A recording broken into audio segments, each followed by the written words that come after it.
That is absolutely stunning. I'm gonna go for a walk down to the bridge and check all that out now. See where we go.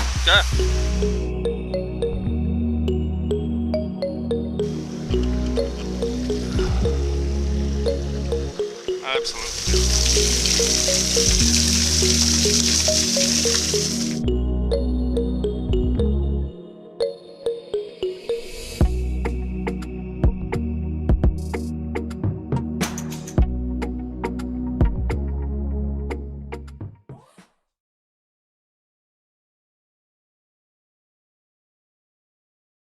G'day guys, Mick here. Down by Lake Munmora at the moment, on the Tuggerah Lake system on the Central Coast. Sorry about any background noise. We've got council workers just over to my right doing a bit of work. Down here today to have a quick discussion on what every vehicle owner should know how to do on their own vehicles. Be it a four-wheel drive like the mighty Pajero here, or a little buzz box like the Toyota Corolla. So I'm going to go through.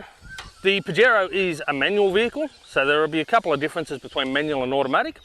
The Corolla is the automatic. So I'll give you a look at those and we'll get started. Time to pop the hoods.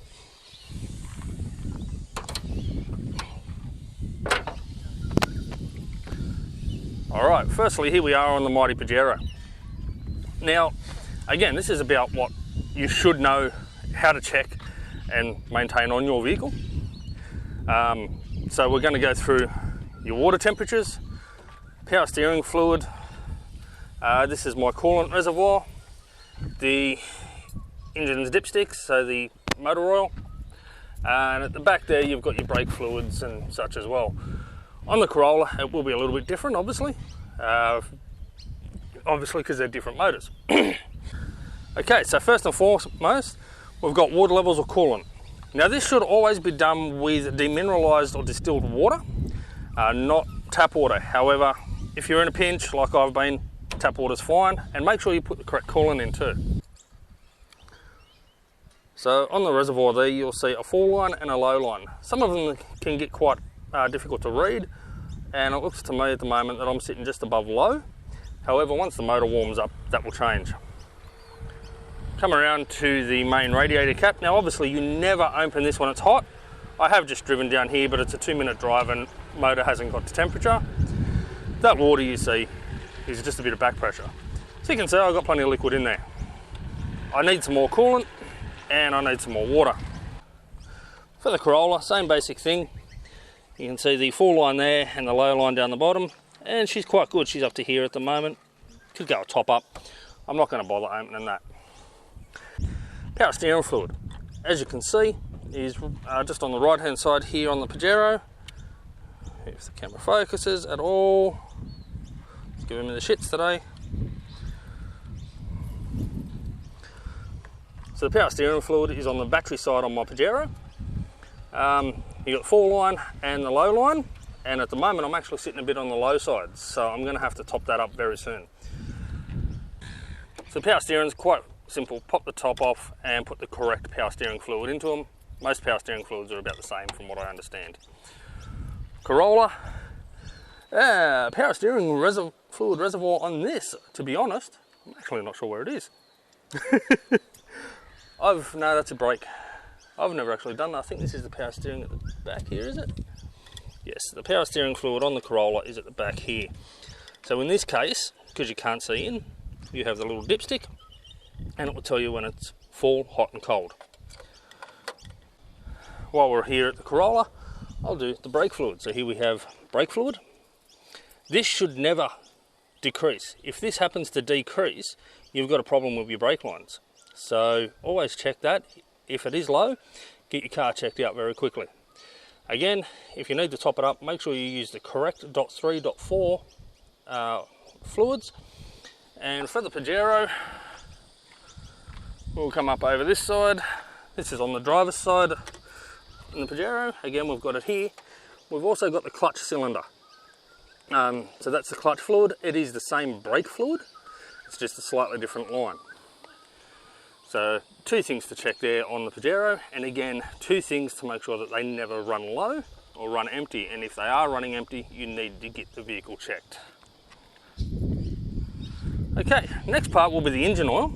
So I'm going to pass the camera over to my darling wife to hold for me. So here's the dipstick on the Pajero. Pull that out and check your levels. Always give it a wipe first. Make sure you're using a relatively clean rag. A bit of oil and that doesn't matter, but grease and dirt and stuff will. So give it a wipe, dip it back in, check your full levels. See, I'm plenty in that. And then I'll grab the camera back for a minute and we'll go over to the Corolla.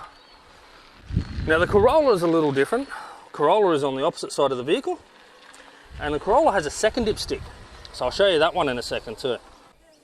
Okay, so again, crap all the way up the stick there because the motor has been running. So you've got your low and your full lines on there, if you can see that on the camera. Back in, check it, and we're full. Always give it a good clean before you do it. If you need to adjust your engine oils, if you are running a little bit low, your cap is there. On the Pajero, it's on the driver's side. Make sure you're using the correct oils as stated in your owner's manual. Now this second dipstick here, some of you may know what this is for, but many people may not. This is for the automatic transmission fluid. So again, that's got a little cap on it, and you can see a couple of different, get out of the way. You can see a couple of different notches on there, again, which will be hot, cold, full. Honey, can you wipe this for me, please? So I can put that back in. Just run the tap, just hold the cloth around it. That's it. So again, that's the automatic transmission fluid. Some automatic vehicles have that, not all. It's a pain in the bum to get back in here sometimes too. Okay, so that's your basics. That's your coolant and water, your automatic transmission fluid, if you have an automatic vehicle that has it. I know some of the old Falcons don't. Even though they're an automatic, they don't have that fluid, that dipstick. The engine oil and how to readjust that. So to the left here we have the washer bottle. Again, this is on the driver's side on the Corolla. And on the Mighty Pajero, it's down here. The washer bottle actually sits in behind the bull bar. So they're your basics on how to look after your car. While you're under here too, just check that your battery terminals aren't moving around and aren't full of crap. If they're moving around, they need to be tightened up, or you may need to replace the adapters on them. Alright, so down to your wheels. Here we are on the Pajero. All vehicles should make sure you've got your jack. Bottle jack is ideal for most cars, but a lot of them come with what they call a scissor jack, which is what we've got in the Corolla. Make sure you've got the correct handle for that jack, and your tyre iron. This one I do have in here, but the 4-way ones are better, and I do have another one in the back just in case I need it. When undoing a tyre, before you go jacking your vehicle off the ground, undo the nuts just that little bit, just so that they're easy to move. If you try to do that while the wheel is off the ground, especially in a rear-wheel drive vehicle, you will have the wheel try to turn on you. So always crack all the nuts first while it's on the ground, and then do them all up again tight back on the ground after you've done everything. So I'm not jacking the car up and doing all of it. So you crack them, and then obviously make sure they're nice and tight. Now for those of you that aren't as strong, the elderly and whatnot, for those of you that aren't as strong, these tyre irons are quite good, because to get the extra leverage, you can use the end of the jack handle. So you don't necessarily need to do that, but if the wheel nut is very tight, it comes in handy to help you just get that little bit of extra leverage and get them loosened off. Now every vehicle will have a few jacking points, your chassis rail, and for the Pajero I use the control arm normally, because if I try to jack the Pajero up, the jack will go to its full height, but the wheel's still touching the ground. So if I use the control arms, it lifts the wheel and before it lifts the vehicle. So So that's your basics, guys. Again, make sure they're always nice and tight. That's not moving. You can see the vehicle wants to roll there when I do that, and that's why you loosen your tyres and loosen your nuts and retighten when it's on the ground, so that that wheel's not going to try and turn up in the air. Alright guys, that's it for me. I'm going to put these back in the car, then I'm going to go do some shopping with the missus. Get ready for me a week away. Alright, peace guys, take care, and I'll see you out on the tracks.